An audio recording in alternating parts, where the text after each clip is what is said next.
Shalom saudara, selamat pagi. Senang sekali dapat menjumpai saudara dalam Renungan Pagi Spiritual Life. Pagi hari ini kita akan kembali melanjutkan perenungan firman Tuhan dalam Imamat 4 ayat 13-21 dengan judul Dosa yang Dianggap Normal. Saya akan bacakan bagian firman Tuhan bagi kita semua. Demikian firman Tuhan. Jika yang berbuat dosa dengan tidak sengaja itu segenap umat Israel dan jemaah itu tidak menyadarinya sehingga mereka melakukan salah satu yang dilarang Tuhan dan mereka bersalah, maka apabila dosa yang diperbuat mereka itu mereka sadari, jemaah harus mempersembahkan seekor lembu jantan muda sebagai kurban penghapus dosa. Lembu itu harus mereka bawa ke depan kemah pertemuan. Para tua-tua umat harus meletakkan tangan mereka di atas kepala lembu jantan itu di hadapan Tuhan, dan lembu itu harus disembelih di hadapan Tuhan. Imam yang diurapi harus membawa sebagian dari darah lembu itu ke dalam kemah pertemuan. Imam itu harus mencelupkan jarinya ke dalam darah itu dan memercikannya 7 kali di hadapan Tuhan di depan tabir. Kemudian sedikit dari darah itu harus dibubuhkannya pada tanduk-tanduk mezbah di hadapan Tuhan dalam kemah pertemuan. Selebihnya dari darah itu harus dicurahkannya ke bagian bawah mezbah kurban bakaran di depan pintu kemah pertemuan. Seluruh lemak harus dipisahkannya dari lembu itu dan dibakar di atas mezbah. Beginilah harus diperbuatnya dengan lembu jantan itu, seperti yang diperbuatnya dengan lembu jantan kurban penghapus dosa, demikianlah harus diperbuatnya dengan lembu itu. Dengan demikian, imam itu mengadakan pendamaian bagi mereka, sehingga mereka menerima pengampunan. Ia harus membawa lembu jantan itu keluar perkemahan, lalu membakarnya sampai habis seperti ia membakar habis lembu jantan yang pertama. Itulah korban penghapus dosa untuk jemaah. Saudara, bagian firman Tuhan dalam korban penghapus dosa yang baru saja kita baca merupakan dosa yang tidak disengaja dan dilakukan oleh segenap umat Israel.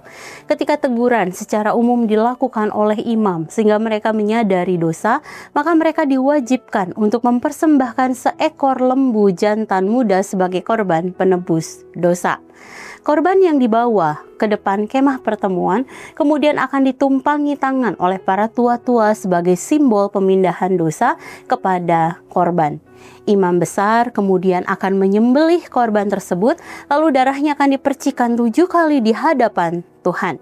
Sebagian lagi pada tanduk-tanduk mezbah di hadapan Tuhan, dan sebagian lainnya di bawah mezbah korban bakaran. Untuk lemaknya akan dibakar habis di atas mezbah sehingga pendamaian antara Allah dan umat pun terjadi. Dosa jemaah Israel merupakan dosa sosial yang bersifat masif. Berarti dosa tidak hanya dilakukan oleh individu tetapi dilakukan, didukung atau dipelihara oleh banyak orang, kelompok, sistem, atau bahkan struktur masyarakat sehingga dampaknya meluas atau berulang. Dosa sosial yang bersifat masif merupakan kejahatan yang menjadi suatu budaya, menjadi suatu kebiasaan, kebijakan, atau sistem yang bahkan diterima bersama-sama. Dosa ini juga pernah terjadi sebelum peristiwa air bah. Dalam Kejadian 6 ayat 3 dituliskan, kejahatan manusia besar di bumi dan segala kecenderungan hatinya selalu membuahkan kejahatan semata-mata. Hal ini menunjukkan dosa sudah menjadi kondisi kolektif, bukan lagi perbuatan pribadi, di mana pemimpin, sistem, dan masyarakat itu ikut terlibat. Dosa menjadi struktur sosial yang dianggap benar. Namun, pembacaan firman Tuhan hari ini menunjukkan bahwa pengampunan Allah dapat memulihkan kerusakan dosa sampai kepada dosa yang bersifat sosial. Dengan cara secara pribadi datang kepada Tuhan, meminta ampun, menjadi berkat bagi sesama dengan cara hidup dalam kebenaran. Pada masa kini, dosa sosial secara masif dapat kita temukan pada satu tindakan yang dilakukan banyak orang, dianggap normal, didukung sistem, korban serta dampak dosa semakin meluas, sulit dihentikan karena sudah mengakar dalam suatu struktur. Misalnya, korupsi yang sudah dianggap biasa, ketidakadilan ekonomi yang dibiarkan, eksploitasi pekerja demi keuntungan, perusakan alam demi industri, serta hoaks dan kebencian yang disebarkan secara massal. Di sini orang baik pun akan ikut terlibat tanpa sadar karena hidup dalam sistem tersebut. Dosa ini berat di mata Tuhan karena merusak gambar Allah dalam diri orang sekaligus. Menindas yang lemah secara sistematis membuat dosa terlihat normal serta menghilangkan kepekaan hati nurani masyarakat. Namun, bahkan suatu sistem yang rusak sekalipun dapat diampuni dan dipulihkan melalui pengorbanannya di kayu salib. Dengan demikian, jika hari ini Allah menyadarkan kita akan keterlibatan dosa sosial secara masif, marilah kita akui di hadapan Allah dan meminta hikmat agar dapat hidup dalam kebenarannya dan menjadi semakin teguh dalam iman kita kepadanya.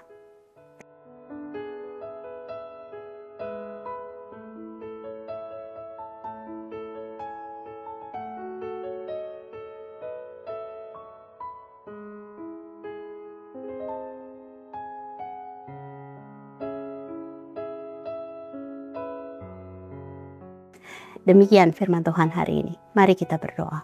Bapa, kami sungguh mengucap syukur Tuhan untuk kesadaran di dalam hati kami Tuhan akan betapa luasnya dosa Tuhan. Dan pada hari ini di dalam hati kami jika ada satu kesadaran bahwa kami secara tidak sadar kami terlibat dalam suatu dosa yang sudah mengakar pada suatu sistem. Ampuni kami Tuhan jika kami sudah ikut terlibat dalam dosa secara bersama-sama dengan orang-orang, bahkan masyarakat, bahkan bangsa ini Tuhan di hadapan-Mu. Kami secara pribadi kami datang kepadamu Tuhan, kami meminta ampun di hadapan-Mu. Mari terus Tuhan berikan kepada kami hikmat sehingga kebenaran itu Tuhan, firman yang sudah tertanam dalam hati kami, perintah-perintah-Mu itu dapat dengan segenap hati kami lakukan dalam kehidupan kami sehari-hari. Sebagai pekerja kami bisa menjadi berkat dimanapun kami berada Tuhan. Sebagai orang tua kami dapat menjadi berkat bagi anak-anak kami Tuhan. Apapun peran tanggung jawab kami Tuhan, mari ajar kami untuk kami tetap menerapkan kebenaran firman-Mu. Kami tidak ikut lagi terlibat di dalam struktur yang rusak Tuhan.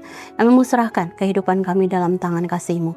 Dan kami mau serahkan seluruh hidup kami ini Tuhan sepanjang hari ini hanya ke dalam tangan kasih-Mu. Dalam nama-Mu Tuhan Yesus kami berdoa. Kami mengucap syukur. Haleluya. Amin. Selamat pagi saudara, selamat menjalani hari bersama dengan Tuhan. Tuhan Yesus memberkati.